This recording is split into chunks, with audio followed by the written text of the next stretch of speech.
Ce n'est pas le chupacabra. C'est Le mystico chupacabra. Le mystico chupacabra. C'est Christian Page. Oui. C'est mieux que le chupacabra. Ben oui, écoute. Chupacabra. Ouais, Chupacabra. choupi. Ah oui, avec les mythes et complots. Et on commence fort aujourd'hui. Avec le mythe ou le complot? Non, comment? Avec Nostradamus. Oui, Nostradamus. Tu nous donnes des nouvelles de Nostradamus? Oui, oui. Ah, écoute, on croyait Nostradamus, on a toujours l'impression que c'est fini. Et puis, chaque année, on nous republie à nouveau un livre sur une réinterprétation de Nostradamus. Donc, je rappelle aux gens qui est ce Nostradamus, Ben oui. une sorte de un médecin herboriste 15e siècle en France, de son vrai nom Michel de Notre-Dame. Et à l'époque, il a écrit dit Nostradamus. Donc, il va écrire des prophéties sous forme de petits vers. En fait, 4 lignes, on appelle des quatrains. Il va en faire 1000 à peu près. Et ce sont des visions pour l'avenir. Il écrit dans un style très hermétique. Pour quelle raison, seul lui le sait. La plupart des historiens croient qu'il aurait écrit de cette manière-là pour éviter d'être accusé d'hérésie et d'avoir sur le dos l'Église. On le sait qu'il fallait pas grand-chose à cette époque pour avoir l'Église contre soi. Pour t'envoyer au bûcher, oui. Voilà. Alors, on voulait pas, Nostradamus, visiblement, ne voulait pas être accusé de sorcellerie. C'est ça. Donc, il aurait écrit de cette manière très hermétique. Mais il y a un défaut à ça. C'est-à-dire que c'est tellement hermétique qu'on peut faire dire à peu près ce que l'on veut à ces fameux quatrains. Mais quoi qu'il en soit, chaque année, des supposés spécialistes de Nostradamus reviennent avec de nouvelles prédictions. Et là, puisque l'année tire à sa fin, je me suis dit, tiens, pourquoi pas aller voir ce que Nostradamus nous annonce pour 2018. Mais attends, là, sérieux, là. Oui. Nostradamus, là, ces fameux quatrains, là. Voilà. Ça se rend jusqu'à aujourd'hui? Voilà. Et là, c'est un petit peu compliqué parce que, tu vois, de ces quatrains, moi, en ce qui me concerne, Bernard, je veux pas être un rabat-joie. Non, non. Hein? Mais en ce qui me concerne, pour moi, Nostradamus s'est arrêté en 1999. Pourquoi? Parce que faut savoir que de ces 1000 quatrains, de ces 1000 prédictions, il y en a une seule qui était datée. Une seule. Toutes les autres, évidemment, tu y vas un peu au pif, mais dans une de ses prédictions, Nostradamus avait dit le 7e mois de l'an 99, donc le 7e mois de l'an 1999, viendra du ciel un roi des frayeurs. Oh boy. Alors, rappelle-toi, Bernard, que s'est-il passé en juillet 1999? Mais, c'est quoi? Rien. Rien. Non, mais je pensais que tu étais pour m'amener au bug de l'an 2000. Je pensais que la grande frayeur, c'était le bug de l'an 2000. Non, il annonce juillet 1999. Okay, c'est juillet. Il dit juillet. Ouais, en fait, le 7e mois. Le 7e mois. Donc, ça exclut le bug. Ouais, ça exclut le bug. Il a bien mentionné le 7e mois viendra du ciel le grand roi des frayeurs. Et en 99, J'ai eu peur d'avoir l'air fou, là. Je me suis dit, coudonc, qu'est-ce qui s'est passé? OK, rien. Rien, pas tout. Et à partir du moment où tu dis, écoute, il a écrit 1000 prophéties. Sur ces 1000 prophéties, il n'en a daté qu'une seule. Et celle-là s'est avérée être un fiasco.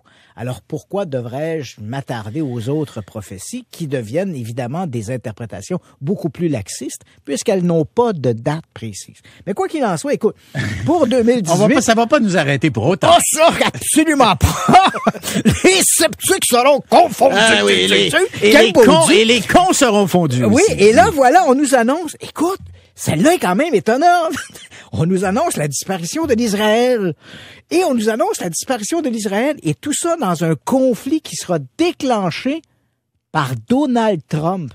Écoute, et ça fait quand même quelques semaines que c'est publié là sur un site qui s'appelle le Liban 24, un site qu'on trouve au Moyen-Orient, mais ce sont des gens qui se déclarent, s'autoproclament spécialistes de Nostradamus. Donc, ils disent, voilà, il va y avoir une disparition de l'Israël et ça va entraîner une guerre, ça va enfler. En fait, il parle même d'une guerre mondiale et cette guerre mondiale sera déclenchée éventuellement par des décisions de Donald Trump. Et on le sait, cette semaine, ça fait les tribunes un peu partout, cette reconnaissance de manière unilatérale des États-Unis de Jérusalem comme étant la capitale de l'Israël. Alors là, évidemment, est-ce que Nostradamus aurait vu juste? Une interprétation de Nostradamus. Nostradamus, ça vu juste. C'est ça. Mettons qu'il avait comment le machin Liban, là? Il l'avait. Liban 24. Liban 24. Il l'avait peut-être vu venir. Ouais, ils l'ont peut-être un petit peu vu venir. Oh, peut-être. Enfin, quoi Très bien. Quoi qu'il en soit, cette guerre va se poursuivre jusqu'en l'an 2025. C'est ce qu'on nous annonce. Et la paix, et on nous dit que la paix naîtra des cendres de la destruction. Ah non, on Donc, veut pas ça. On veut pas ça. Non. Évidemment, comme tout bon prophète, on nous annonce, et ça, c'est, et attention, La bonne là. nouvelle, sais-tu quoi? C'est que ces maudites prophéties-là ne se réalisent jamais. Ouais, au moins c'est ça. Hein? Mais Fait il y en que- a une que je suis sûr qui va se réaliser. Ah. Nostradamus, attention là, chers Oui, auditeurs, oui. asseyez-vous Ta-ta-ta, sérieusement. Roulement de tambour. Ah, Nostradamus a prévu pour 2018 des tremblements de terre, des ouragans et des séismes naturels. Oh là! C'est il est fort, Ouais, ce notre... ça, il est d'après très moi, fort. ouais, ça, d'après moi, ça risque de se produire. Donc, bien sûr, les éléments marquants, cette troisième guerre mondiale qui sera déclenchée, qui va perdurer jusqu'en 2025, la disparition de l'Israël et tout ça, bien sûr, avec un seul homme à diaboliser, Donald Trump. Oh boy. OK. Bon.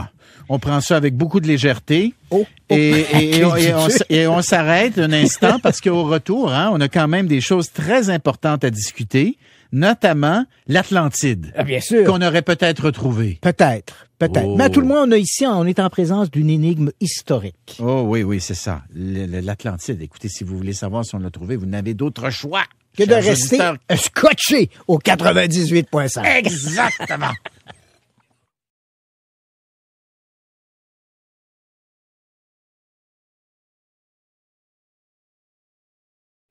De retour avec Christian Page et nos mythes et complots. Un grand mythe, c'est celui de l'Atlantide. Oui, effectivement, on ne peut pas passer sur un ouvrage qui traite de mystères historiques sans qu'il y ait un chapitre consacré à l'Atlantide. Alors, d'où vient cette idée de l'Atlantide? Il faut dire qu'il y a toutes sortes d'interprétations. Hein. L'histoire de l'Atlantide, d'abord et avant tout, ce sont des chroniques, en fait, des espèces de poèmes qui ont été écrits à peu près 400 ans avant Jésus-Christ, qui ont été écrits par Platon. En fait, ce sont des dialogues qu'on appelle, pour utiliser la bonne expression, donc dans des dialogues de Platon, il parle d'Atlantis. Donc, une espèce... En fait, il faut bien comprendre que lui, lorsqu'il en parle c'est pas un journaliste de son temps, là, Platon. Il écrit de manière un peu comme une allégorie. Donc, il parle de cette cité d'Atlantis qui aurait été détruite lors d'une éruption volcanique, ou à tout le moins, aurait été détruite, engloutie par les flots. Évidemment, l'image ici, c'est un peu la tour de Babel, de montrer que des hommes qui veulent être plus grands que Dieu, plus grands que les forces de la nature, évidemment, devront éventuellement en payer le prix. Donc, c'est une allégorie. Et depuis que Platon a écrit ces fameux dialogues où il parle d'Atlantis, les gens se sont interrogés. Ou à tout le moins à partir du 19e siècle, on s'est interrogé. Est-ce que c'était basé sur une histoire vraie? Qu'est-ce que peut inspirer Platon? La plupart des historiens te diront que probablement, si il y a une inspiration derrière les textes de Platon, c'était probablement la destruction de l'île de Santorin, donc qui se trouve en mer Égée, qui a été détruite par une puissante explosion volcanique 2000 ans avant Jésus-Christ, et où on retrouvait là une puissante civilisation, la civilisation minoenne. Mais là, voilà qu'il existe au milieu de la Micronésie une île qui s'appelle l'île de Pompéi, et cette île a comme un chapelet d'îlots à côté, un peu comme, imaginons pour le besoin de l'imagerie, la Floride, la péninsule de la Floride et les Key West. Hein? Donc, les gens imaginent bien. Donc, imaginons comme ça cette grande île de Pompéi qui est dominée qui est dominée à l'est par un chapelet d'îlots, et ces îlots s'appellent Nan Madol. Nan Madol. Oh, c'est mystérieux. C'est un endroit d'ailleurs qui est inhabité. Et les habitants on est vraiment au milieu du Pacifique, là. C'est la Micronésie, là. On est perdu au milieu de la mer. Vraiment, oui. Et c'est un peu paradisiaque aussi, hein, qu'on Bien sûr. pense, par exemple. Et là, les habitants locaux ne vont jamais à Nan Madol. Il y a des structures en pierre qui sont là. Et quand on demande aux gens, en fait, c'est connu depuis le milieu du 19e siècle, cet endroit-là. Ça a été découvert par des explorateurs. Et c'est assez curieux, hein. Inhabité, quand on parle aux gens, qu'est-ce que c'est? Il y a des structures en pierre. Les gens locaux n'en parlent pas, ne veulent jamais y aller. Ils disent que l'endroit est hanté. Et quand on leur demande qui a construit Nan Madol, ils regardent les cieux en disant « Ce sont des dragons venus du ciel qui auraient construit les îles. » Oh Et là, jusqu'à maintenant, ça restait un peu anecdotique, mais voilà que des nouvelles photographies aériennes, en fait des photographies satellites, qui viennent tout juste d'être prises et d'être analysées, montrent que Nan Madol est encore plus mystérieux qu'on croyait. Les îles sont artificielles. Oh. Elles ont été construites sur d'immenses monolithes qui ont été immergés dans la mer et sur lesquels on a construit des structures. Et entre ces structures et entre les monolithes, il y a des espèces de canaux qui mènent à l'intérieur des terres. Donc, le centre de Nan Madol était beaucoup plus important et on se demande depuis quand c'est là. Donc, c'est comme une espèce de civilisation perdue? Perdue, disparue, qui aurait construit ça, on ne sait pas trop pourquoi. Donc, est-ce que c'est l'Atlantide qui aurait inspiré Platon?